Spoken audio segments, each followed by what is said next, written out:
Welcome to Wanna Be Clutter Free, formerly Wanna Be Minimalist, the podcast for busy families who are tired of the chaos, fed up with being overwhelmed, and ready to enjoy life again. Each week, we talk about how to let go of the clutter so that you can focus on the things that actually matter. And it's not just physical clutter, we talk about the mental and emotional stuff too, because if it's holding you back, it's time to ditch it. I share what I've done in my own life to declutter, organize, and calm the chaos, but you won't just hear it from me. There are amazing guests too. It's practical, doable, and simple for those of us that want to be clutter-free. You're listening to Wanna Be Minimalist with Deanna Yates, episode number 152. On today's episode, I'm talking about how to declutter from the positive side of the coin. So we often look at decluttering from the perspective of what we need to get rid of. And today I am flipping that on its head. Instead of subtracting, we are looking at adding. If you hate traditional decluttering, well, then you won't want to miss this episode. Well, hey there, my wannabe minimalist friend.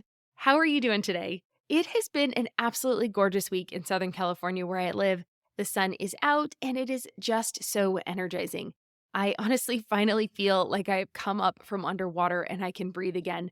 I know the weather has been crazy all over, and April was just kind of a crazy month for me. Actually, this last week, I ran across a reel on Instagram from the Holderness family. I'm sure you have seen them. They're hilarious. And if you haven't, check them out on Instagram. They're great.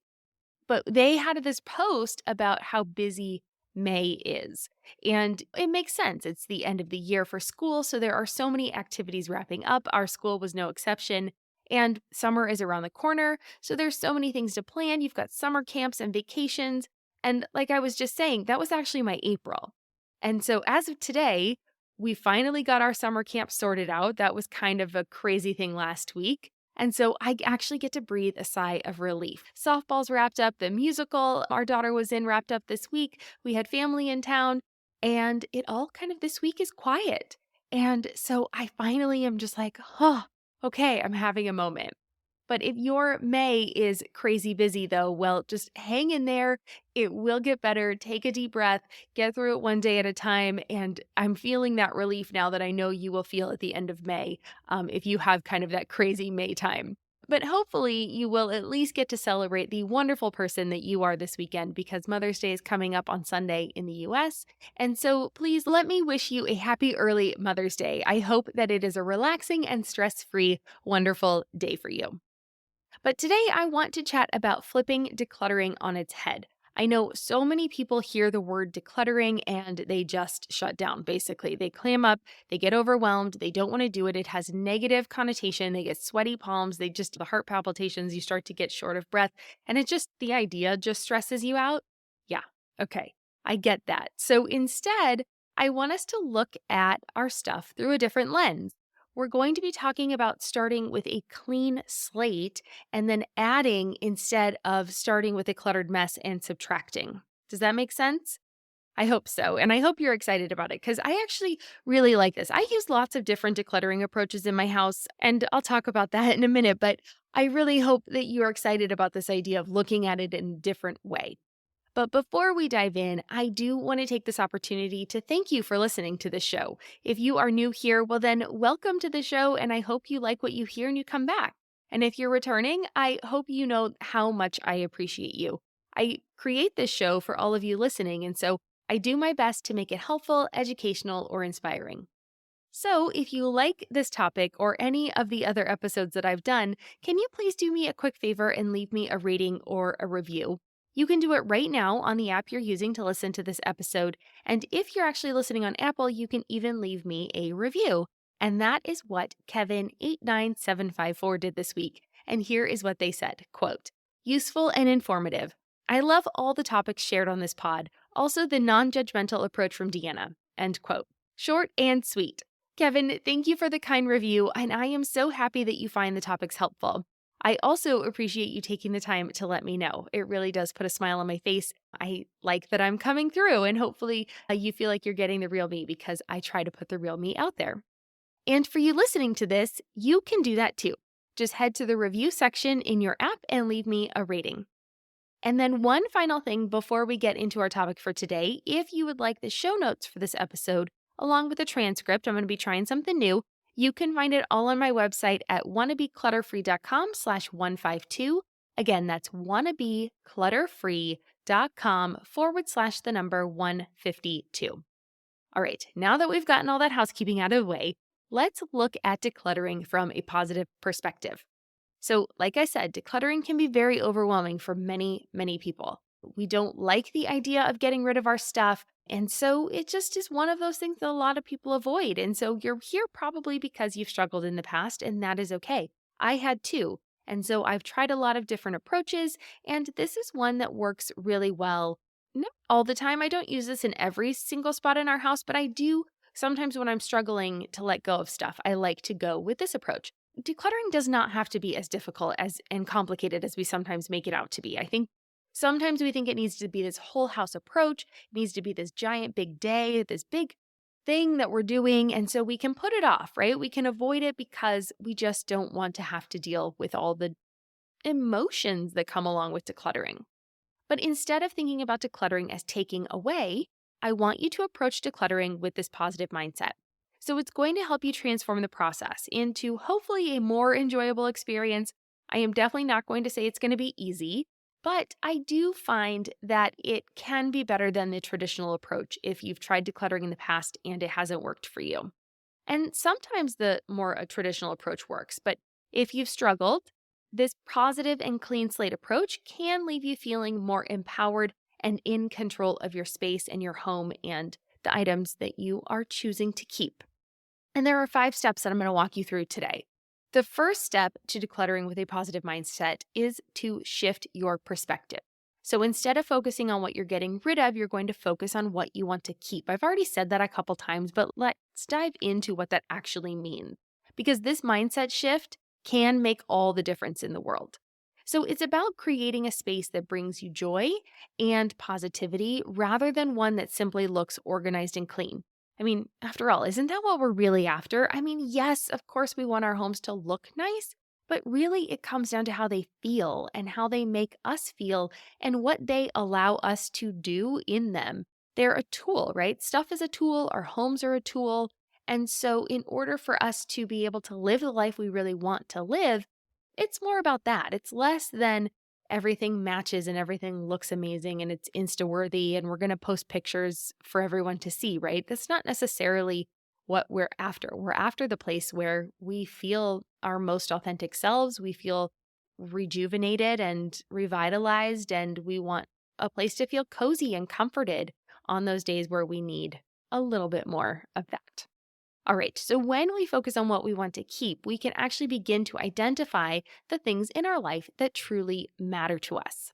It allows us to be intentional about the items that we choose to keep in our homes and that we choose to keep in our lives.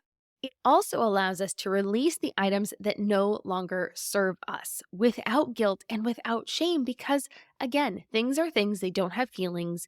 And if we're not using them, they're not helping us, then we can let go of them. But I know sometimes that is easier said than done, and that's why we go from this approach. So by focusing on what we want to keep, we can also identify the areas in our home that bring us the most joy. These are just going to be some examples. You're going to have different places depending on what you like to do, what your hobbies are, what lights you up, what life stage you're in right now. I've talked about that before on this show. Like, if you have newborn babies, your life is going to be a lot different than if you have teenagers in the house, right? The things you need and the activities that happen and what goes on in your home is very different. So these different areas in your life are going to change and they're going to depend on where you are and what you like. Maybe you want a cozy reading nook. Maybe you want a space to practice yoga. Maybe you want a corner for crafting. Maybe you need a place for the kids to do homework that's in a more centralized area because you have to oversee what they're working on. Maybe you want a central computer so you can watch what your family's doing on the computer. Maybe you want a nice space for everybody to cuddle up on the couch because you guys have family movie nights and that's really important for you. Again, this really is going to be determined by what you really want, what your life is going to be like, what you envision for your dream life. We'll get there in a second. But by identifying these areas, we can create that space that truly reflects who we are and what we love. So, with this first step, I want you to think about that life. I want you to think about the life that you want to be living. There is a reason you are listening to this show. You want something to change. What is it? What is it that you want to change? What are the things you want to be doing that you're not doing now? I want you to think about your regular everyday life. Are there things that you'd like to be doing every day? Maybe you'd like to start a regular meditation practice. Maybe you are into devotionals and you'd like to spend time every day doing a devotional, but you just can't carve out the time because you're so busy cleaning the house. Well, what are the things that you want to be doing that we can put more front and center in your life? And then once we kind of have what we want to do for our everyday life, what are some of the things you want to achieve in the short term? What about the long term? What kind of person do you want to be in the future? How do you see yourself in the next year? Are there things you see yourself doing differently or that you would want to do differently in the next year? If you could look at yourself 1 year from now and look back, what kind of person do you want to be? What are the things you want to do on a regular basis? And then how about 5 years? What kind of person do you want to be in 5 years? What kind of things do you want to be doing in 5 years? If you could dream up the life and say, in 5 years' time, I'm going to be da da da da da da da, what are those things, right? And this is going to be different for everybody. So you just have to think about what means the most to you, what really speaks to you, and then just take a moment to envision it, okay? Now, I want you to think about the kind of home environment that is going to support that life you are dreaming of. Most likely, it's not filled, if you think about your dream home, it's not filled with piles of stuff. And I know that because you're listening to this show. This is what people tell me all the time. Of course, their home isn't filled with clutter and piles of paper and the things like that. But what does it look like? Close your eyes, envision it. Try to think of that space. What would the person that you're dreaming of want and need in their home? How does that space feel? And like I said, really take some time with this. I know this is kind of an abstract concept and it can be a little difficult because it's just a little different. It is really critical, though, that you try to be able to visualize this future. It's going to make the next 4 steps of this process so much easier. Okay? So, step number 1, think about what are the everyday things, everyday life things that you want to be doing. What is your everyday life like? Then what are the things you want to achieve in a year, in 5 years, and how can your home environment support that life that you are dreaming of? Okay, so that's step number 1. Step number 2 is to take this idea and now start to bring it into reality. So we're going to pick one small area in your home to start with. I talk about this a lot on this podcast because so many of my listeners and clients tell me that they are overwhelmed with their homes. And the idea of decluttering is just too much to take on, right? I totally get that. It's overwhelming, it's overstimulating to try to tackle an entire house or even an entire room all at once. And so that's why I recommend starting with one single space. Now, where you start is going to depend on your starting point. I would recommend starting with a place that's going to either make an impact on your everyday life, something that's going to make an impact. I really like entryways for this or closets for this. But if that feels overwhelming, then start with the easiest place. There's no right or wrong answer here. You get to start wherever you want. Pick your own adventure, right? So start with maybe the easiest place for you to declutter. That might be a really good starting point for you. I'm Margaret. And I'm Amy. And together we host the podcast, What Fresh Hell? Laughing in the Face of Motherhood. Margaret, I would say you're sort of a where are my keys kind of mom. Correct. Sometimes a where are my kids kind of mom. Well, you're, Amy, more of a we were supposed to leave 35 seconds ago, mom. I mean, touche. In each episode of What Fresh Hell, we come at a topic from our usually completely opposite perspectives. I bring the research. And I bring kind of the gimlet eye. Like, is that research really going to work, people? And almost 10 million downloads later, we're still laughing. We also talk to experts in the parenting field, plus parents with stories we can all learn from. We make each other laugh, we challenge each other's assumptions, and we have what we think is the best parenting community on the internet. Check out What Fresh Hell? Laughing in the Face of Motherhood wherever you listen to podcasts. But then it's going to be very small, right? This is not an entire room. This isn't your whole house, we're going to start really small. So focus on a drawer or a shelf. Or if you have a little more bandwidth, maybe you can start in a closet or a small area like an entry wall or a bookshelf. The key is to not bite off more than you can chew in a short decluttering sprint. Now, I love setting my timer for 15 minutes and working in short, concentrated bursts. If you've listened to this show, you've heard me talk about 15 minutes a lot because it's just an easy way to really, you can get a lot done in 15 minutes. Marathon decluttering sessions, they do not work. They are a thing of my past. They never really worked for me anyway. I would try to do, this is why I tell you not to do your whole house. It's because I've tried it before and it doesn't work. I find myself, if I try to do too much, I find myself starting in one area and then going somewhere else and then ending up somewhere else. And by the end, like by the time I'm worn out, my house is a complete disaster because I've got little bits of projects started everywhere, but nothing actually finished. So the consistent, steady approach is much, much better than a long day that ends with those half projects, right? Because I've been there, I've done that. Trust me, it doesn't work. So that is step number 2. Pick your area, one small area that you're going to concentrate on. And then step number 3 is to kind of get into it. So the positive declutter process is a little bit different than the 15-minute declutter session that I normally do, that I would consider a typical declutter. So I've talked about that process on a previous episode. I will link to it in the show notes. So if you want to know what the 15-minute process is, you can click on that. I walk you through the whole thing. Again, probably 5 steps. Lots of my things are 5 steps. And so if you want to check out the differences, you can do that later. However, the approach we're talking about today, I'm going to call it the clean slate approach.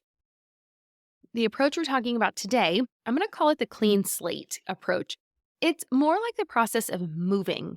So if you've moved before, you're going to pack everything up.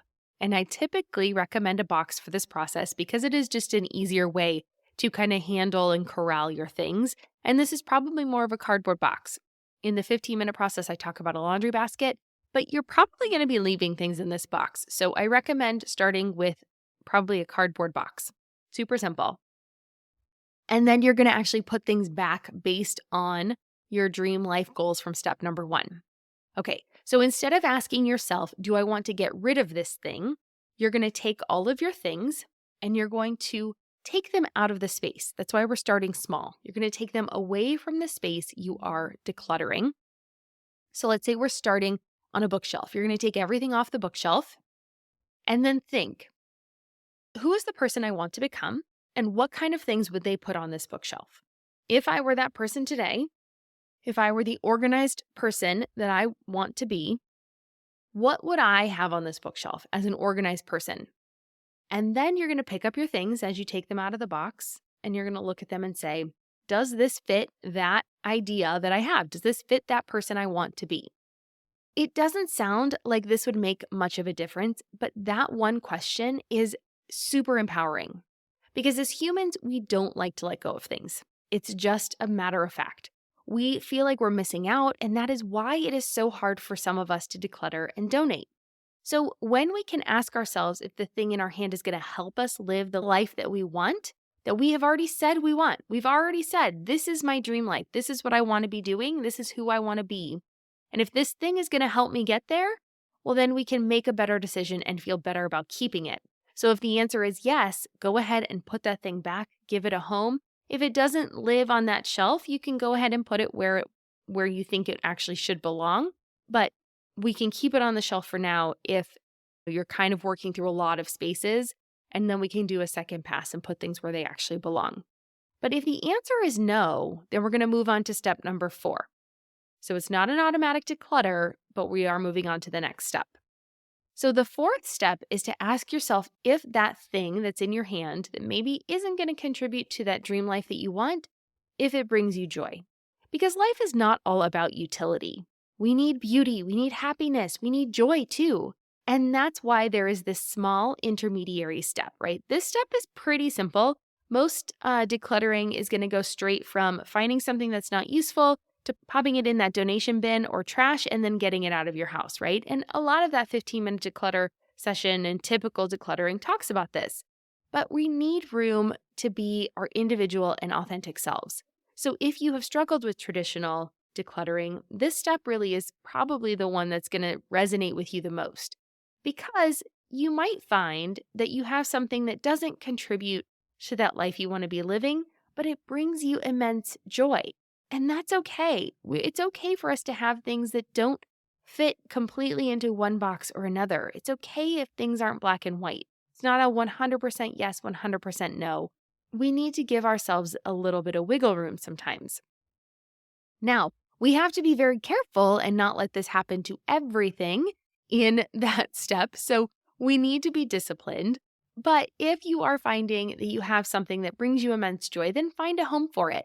I want you to display it, use it, repurpose it. I talked about 5 things that we do with sentimental clutter in our home on Instagram this week. So if you want to get a peek into my house, check over there. You can see how I deal with some things. There's 5 different ways. And so that's Wanna Be Clutter Free on Instagram. And you can get a peek and see what we do. But I recommend that that's what that stuff does, right? You want to make sure you're actually using it. Now, like I said, you have to be disciplined. You cannot say yes to everything because that is what has gotten you into this mess right now that you are in. And so you have to definitely make sure that we're putting a limit on those special things. There's a reason you want to declutter. So try to pick the things that are truly special because after all, if everything is special, then that designation of special starts to get lost and then nothing's really special anymore. If you see 20 things, they all kind of go together. If you see 5 things, they're all going to start to stand out, right? So please, please, please try to be diligent on this step. This step is here to give you that wiggle room, but again, don't go completely to the side of keeping everything because that's not what we're here for. So just a word of caution, but definitely let yourself have a little joy and fun. All right, so that's step number 4. Step number 5, actually there's 6 steps today. Step number 5 is to box up the items you don't think fit your vision and don't bring you joy. So as you've gone through, you've pulled everything off the shelf, you've put back the things that do fit, you've gone through step number 4, you found a few things that you're like, nope, these are my joy-inducing things, I love these things, sure they don't fit, but I would be really sad if I didn't have these in my life. Well, then the last part is to box up whatever's left. I'm not going to say that you have to declutter and donate this stuff right away. It's likely everything else in that box can go and you won't miss it. However, if you are not quite ready to part with them, if you're not quite there, you're afraid you're going to get rid of something and you're going to regret it because maybe you're new to this process, well, I want you to put a date on the box and then tell yourself to donate it within 1 to 6 months. The long date range is here to kind of account for anyone who is new and is on this journey for the first time, second time. Maybe you've never really finished a full declutter process, and so you're a little hesitant to start this, right? Well, that's why we're giving ourselves a little more wiggle room. For myself, I'll only wait about a month to donate items. But if you're new and you haven't tried this approach before, you might prefer that longer waiting period just to be sure that you actually aren't going to use those things. Because sometimes we think, oh, I'm not going to need that. But our brain does this weird thing that as soon as we know something, as soon as we've seen it again, it's now in the front of it's in our forethought. It's in the front of our mind. And it's like the thing that pops up in our head when we're looking for a solution. And it happens time and time again. Often you can find other ways to solve your problem, but you might find out that you actually needed something that you put in that box. So it's there for a little bit of time for you to go back and grab it if you need it. Okay? And then once that date approaches, if you really need to, go ahead and look and to give one last pass to the things in that box. But again, realize that you have lived without them for a long while and you likely will not need them. Probably won't even miss them. So if you're brave enough, you can just declutter and donate it without even looking in the box. I'm still not that brave. I still look through the box, but I'm also very disciplined to not pull things out of the box. So you're going to have to decide which approach works better for you. And then the 6th and final step is to rinse and repeat. So once that first area is finished, go ahead and move on to the next space. Move to the next drawer, the next shelf, closet, or corner, and then go through those steps again. And then continue to fill up your box, or if that box is already full, get a new one. And then Just continue to do this around the house. You can do back-to-back sections or spaces if you have time and energy, or if you can just do one a day, one a week, that's fine. We're just trying to make steady progress. So fit this in where it works within your schedule. Don't burn yourself out. Definitely make sure you're taking your time and you're going through and being methodical. But I do think that this approach can be really helpful if you struggled to declutter an area in the past and you find it just continues to kind of attract clutter. If you can clear it off and then just put back the things only that you need, it really is an interesting approach. And it has worked for me really well in a few of those more challenging spaces in my home.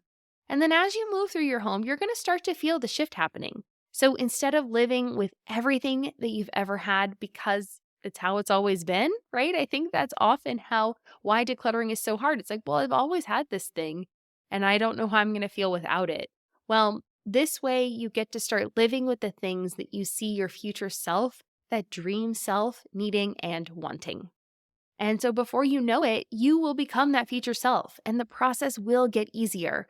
And you get to taste this life without actually having to get rid of everything. And so once you can start to feel these positive changes, it's like that first domino. I talk about that a lot too. Kind of this first domino that tips and things just start to fall into place and it feels better and you get more motivation and you just start to be able to see how it all fits together and it makes it much easier to keep going.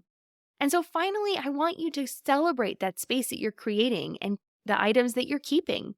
By focusing on what you want to keep, you can create that home that truly reflects who you are and what you love.